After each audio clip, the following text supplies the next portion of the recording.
What are your impressions? You have obviously a very stable left side. What are your impressions of where you guys are in totality through the first few days of camp? For the first 2 days of camp, I'm pleased with kind of the development of some of our depth. We're getting more and more of that. You know, the second group isn't exactly the Devo group like it used to be, right? Or the true freshmen, right? We've got some really talented young guys that are learning how to play Division I college football and Big Ten football. So that's been one of the goals for camp is to develop that gap or that depth, and that's what we're trying to accomplish. So.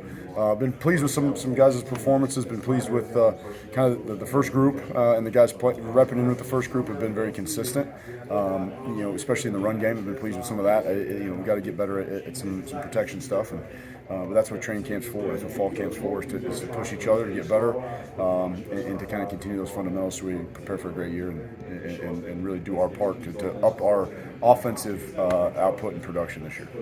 What's the depth chart look like at right guard? I mean, are there like 3 or 4 legitimate guys? Or? Yeah, there's some legitimate guys. We've got good competition on that right side, and that's what we wanted when we first set out to kind of build this thing. And you know, there are guys getting reps with the ones, with the twos, with both, and we're trying to find the right guys to fill in those spots. You know, we feel like we've got.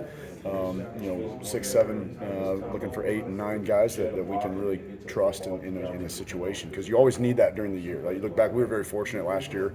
We were relatively injury free, and we did have a guy like Jordan that could come in and help us in those situations and swing and things like that. So we always need more than you have. We're always trying to develop those guys, but we do have some young guys that are coming on pushing for travel spots, pushing for playing time. We got guys that now are getting an opportunity. Guys like Slaughter and Nagetsky that are pushing for an opportunity. So it's been fun to see, and it's a good competition. But it's not close to being over yet, and we got a lot of camp here still left, and I'm excited to see. I'm excited to watch the film today. I thought we had a decent day, and I'm excited to see what we do in our scrimmages leading up to Toledo, and we're getting better each day. Is there kind of a drop dead day when you want to know who those 5 are that you're going to roll out there for Toledo? No, not. I probably wouldn't tell you an exact date. We want to have our something finalized here as we get closer to game prep and you start going into more of the scouting work and things like that. But we've got a pretty good idea of who's going to be in those rotations and who's going to be the guys that are taking the majority of the snaps against Toledo, and then we have to continue to get other guys ready, because again, everybody's one play away, it's a really eventful camp, really exciting camp, and really competitive camp, and it's making those guys play at a high level. What do you like about what Zai gives you at right tackle, and how's he kind of adjusting to that opportunity there? I really like a couple things with Zai. Number one, he's got a year under his belt, a year experience. He did play tackle, before he got to us, so it's kind of knocking off the dust for him a little bit. He's got great length, and he's trimmed. He's changed his body a little bit, and so his mobility's increased.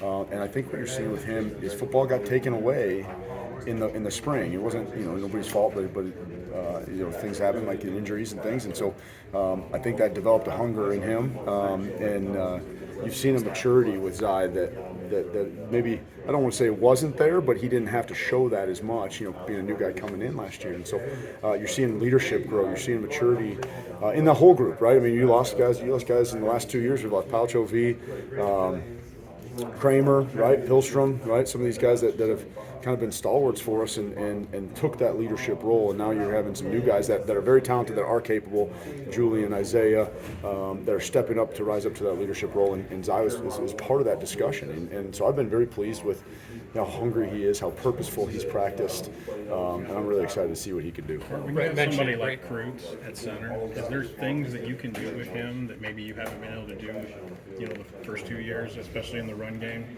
just because of how athletic he is? Yeah, Kreutz is incredibly athletic. The thing that I think gives him a tremendous advantage, if anybody he's playing, is he's so football savvy. His football IQ is incredibly high. He sees the game well. He can articulate and make calls. He has an experience of a guy well beyond maybe the reps he's actually taken in a game. And obviously he's got a great lineage and he's been around the game his whole life. And so that helps him. And I think we've been able to really kind of expedite some of the install, and some of the advancement of our offense, because we feel and trust that we've got an experienced guy there, maybe more so than you'd anticipate somebody that hasn't taken a lot of reps. Brett mentioned Brandon Henderson the other day. Is he atypical in in how ready he is as a true freshman? I think anytime you get a true freshman lineman come in and have that type of production or have the type of really development that he has is unique. It's special. A lot of times, if you think about the nature of the position, you got an 18-year-old kid that has not been in a collegiate weight program, has not been in a collegiate nutrition program, and he's going against potentially a 23-year-old or 24-year-old guy that's lifted for 5 years. And we hit every play. Every play we hit somebody, and that's the name of the game. So speed is kind of speed. Strength takes a lot of time to develop. Nuances and understanding the game, the experience of the game, it takes a lot of time to develop. And I think the spring helped him tremendously. It gave him a kind of a boost and a head start with most freshmen. But Brandon is very special. He's very motivated. He's very driven. Wonderful character. Works incredibly hard.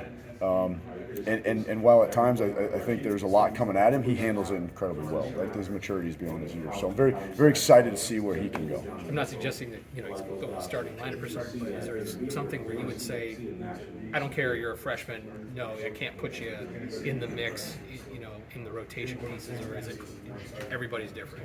I think, well, if you're the best player, you're going to play. Freshman, senior, whatever, right? And I've been to other programs. I was at FAU and played a true freshman left tackle. First game against Nebraska, and his second game was against Alabama, true freshman. So if you're the best player, you will play. The thing that Brandon really has an opportunity to do is learn from guys that have kind of gone before him or kind of paving that trail, and then with the added benefit of actually competing for playing time, competing to be a contributor, and he's just pushing himself every day. He's got a chance to see how we do things in the summer, how we do spring ball, and I think that allowed him to kind of hit the ground running in fall camp. So the best players will play. And obviously they got to show us that at practice and show us that with their consistency. So, Josh Geske made some strides in the spring. Has that continued into fall camp? Yeah, I think Geske, since he's been here, has continued to make strides and develop. I got to give him a lot of credit. When he came in, it was not something maybe I foresaw this quickly, and he has done nothing but impress you in terms of his work ethic and how he trains, how he develops, how he's changed his body. And continues to get better and better and better, and he's become very, very dependable and had a good spring. Had even maybe a better summer. And he looks different if you watch. Get a chance to see him. I mean, he just how he's changed his body. I'm very, very excited to see where he can go. Well, we're talking about the freshmen. What have you seen from TJ and Zach? I know Zach obviously got here later, but what have you seen from them since you've been able to see them out on the field? Well, TJ, again, another guy that benefited very much from having spring practice and spring football, being here all summer. Zach was more traditional in terms of when he got here, kind of the summer, like most freshmen do. And so everything we saw in recruiting, everything we saw in developing the relationships with them and their families and the character, their work ethic, their physicality, all those traits hold true. There's not one of those where we're sitting back and say, okay, I don't know if that's really what we saw. I think we're all very, very excited to see the future of that group and to see the future of that class, because I think they're very, very talented. And now comes the development piece. Now comes pushing yourself to become better each day, and that's kind of where they both are right now.